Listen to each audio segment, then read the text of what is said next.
that may be a good segue for us to kind of talk about CORE's work, because you established the priorities for CORE for 2009-2012, the work program. And interesting, I know in the Transforming Ireland, you're covering a lot of the non-emission trading systems sectors, and the priorities with CORE are doing the same. We're talking about agriculture, transport, buildings, and waste. And these are the really intractable areas where we're having trouble. And it's interesting, and I like talking about some pricing mechanisms that can be used in helping in those areas. And I've always seen this as an analog to the water pollution. You know, in the ETS, the emission trading system, we're addressing the big industrial and energy sources, the smokestacks. And you can see them, and you can monitor them, and it's transparent. And now we're moving to these kind of not so transparent, where you're talking about small farmers, individual drivers of cars and transport, and that's like moving from the point source pollutions in water pollution, where you had the pipes, and you could see it, you could measure it, you could control it, to the non-point source pollution, where you have this runoff from farms and highways. And we haven't solved that yet. No. So let's talk about what you see as some of the pricing mechanisms that could be used to help develop sustainable practices in, say, agriculture. Sure. What would you see in agriculture as being the way that we could help sustain that practice? Well, I suppose one thing is to essentially improve the monitoring.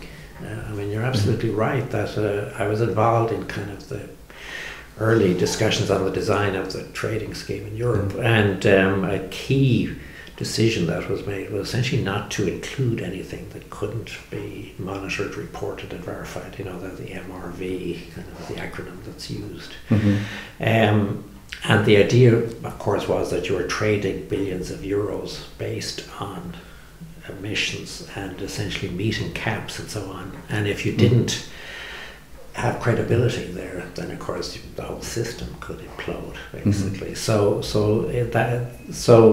the trading scheme was working extremely well because we did that, partly. But the corollary is, as you say, that the tough piece we basically left out, including agriculture. Now there's a huge development in monitoring technologies, kind of wireless-based technologies and so on. We have a group in UCD called Clarity, which works, it's a joint venture with UCD and DCU and the Tyndall Institute in Cork. And essentially the objective there is to come up with dramatically lower cost monitoring systems that allow you to essentially assess performance across a range of kind of atmospheres and so on. So my prediction is that within probably 10 years or possibly less, a lot of these kind of non-point sources, is kind of the technical term that's used, will in fact be much more monitorable than they are at the moment. So we will actually have a much better clue about what's how we're performing as entities and even as households. And it's part of this whole smart metering business and so on.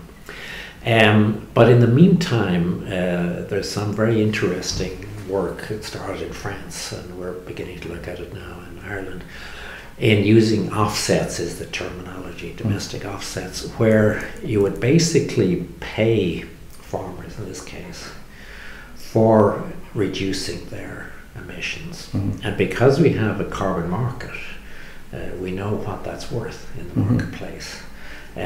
So this domestic offset program, and there's real money involved. You can structure it so that people get paid automatically if they reduce.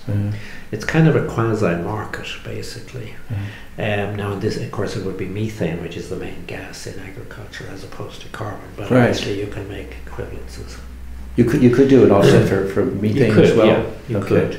Well, you could. When I say you could, we're looking into it right now, in fact. But I've no doubt that it can be done, and also that it should be done. And the advantage, if we can, make progress on that, which I believe we can, then of course it can become very powerful globally, because that is the huge international challenge also, because most developing countries, a lot of their emissions come from land use change and so on. Agriculture, because it's so important to us and not as important to others, it is an area where we develop skills, we can export those skills and create. Exactly, yeah. Now I share that view that we should put a lot of time and effort into agriculture, because you develop technologies most easily where you have the basic, there's a logic to it domestically. Right. That's that.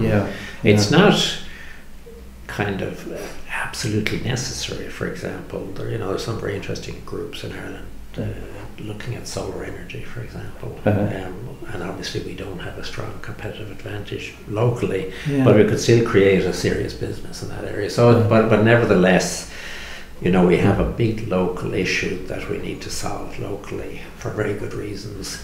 And the money, we spent up to 2012, we're spending about 110 million euro buying allowances abroad, basically to, essentially to comply with the Kyoto obligation. So, and as we go beyond 2012, the kind of caps we've got tighten pretty dramatically. And buying our way out of it, it's not even clear that we have options in that regard. But in any event, the costs of non-compliance will grow pretty sharply. So there's an immediate kind of fiscal logic to saying, look, can we get smarter here and do this stuff domestically, generate jobs, innovation, and meet our obligations? Yeah, and export that expertise. Kind of a smart meeting for agriculture, are they talking, or is being talked about or discussed? I mean, I'm thinking of all the cows on my land, and how would you deal with getting a sense of the emissions? I'm not clear myself exactly how it would work, but these new metering technologies are wireless based, so you don't need any wiring, for example. Okay. And there's a big project actually in Galway Bay where they're kind of scattering these meters into the bay. And they're very cheap, and you can put a lot of them in there, and they basically tell you what's going on in the water. Oh, terrific. So in the agriculture case, every farmer, you can always trace where wastewater would go from a farm. Okay. You'd monitor it. You could have the monitors there for very low cost, 24 hours a day kind of. Okay, that's encouraging. And it would then trigger, if there was an event, basically, you would, and it's really important, and it's an area where, because we have a very strong IT sector in Ireland, which is triggered initially by the big multinationals, of course, but more recently there's a lot of indigenous work, and it's kind of fairly pervasive set of skills in this country. If the kind of IT environment interface is one where I think there's huge competitive potential for Ireland, which again, essentially is a global business. But obviously developing it in the context of agriculture is particularly powerful, because then as non-point problems become the problem, we can say, look, we have a way of actually understanding this. That's right. And now, what's your view of the REP system as part of that offset, in a way? I mean, we're paying them to encourage them to develop environmentally friendly practices. I suppose the biggest policy problem with REPs was that when we started it, we didn't establish a baseline. Because knowing where you're starting from is crucial to know whether you've got anywhere. The consequences of not having a baseline, of course, make it very hard to sustain it in terms of European cash flows.